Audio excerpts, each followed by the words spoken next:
সংযুক্ত আরব আমিরাত।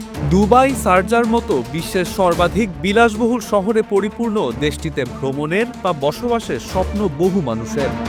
এছাড়াও বাংলাদেশি শ্রমিকদের অন্যতম স্বপ্নের গন্তব্য আরব আমিরাত। তবে এবার দেশটিতে ভিসা নিষেধাজ্ঞার মুখে পড়েছে বাংলাদেশ।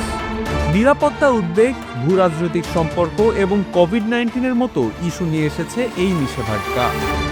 ভিসা নিষেধাজ্ঞার কারণে দেশটিতে ভ্রমণ ও কাজ করা আগামীতে আর সম্ভব নয় বাংলাদেশি পাসপোর্টধারীদের জন্য।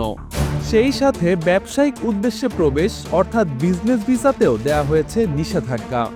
তবে এই নিষেধাজ্ঞা কার্যকর করা হবে 2026 সালের জানুয়ারি থেকে।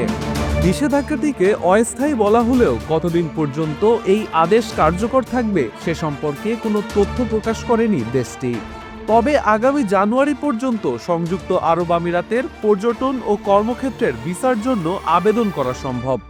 ওয়ালটন এখন দেশের সীমানা পেরিয়ে পৌঁছে গিয়েছে 50টিরও বেশি দেশে। ওয়ালটন, ঘরে ঘরে, বিশ্বজুড়ে। নিষেধাজ্ঞার অন্যতম কারণ হিসাবে নিরাপত্তা উদ্বেগ, ভূরাজনৈতিক সম্পর্ক এবং কোভিড-19-এর মতো মহামারীকে উল্লেখ করেছে দেশটি। বাংলাদেশের সাথে একই ইস্যুতে ভিসা নিষেধাজ্ঞা পেয়েছে আরও 8টি দেশ।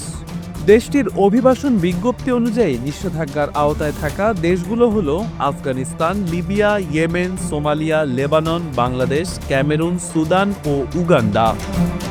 Desk report, Manabzamin.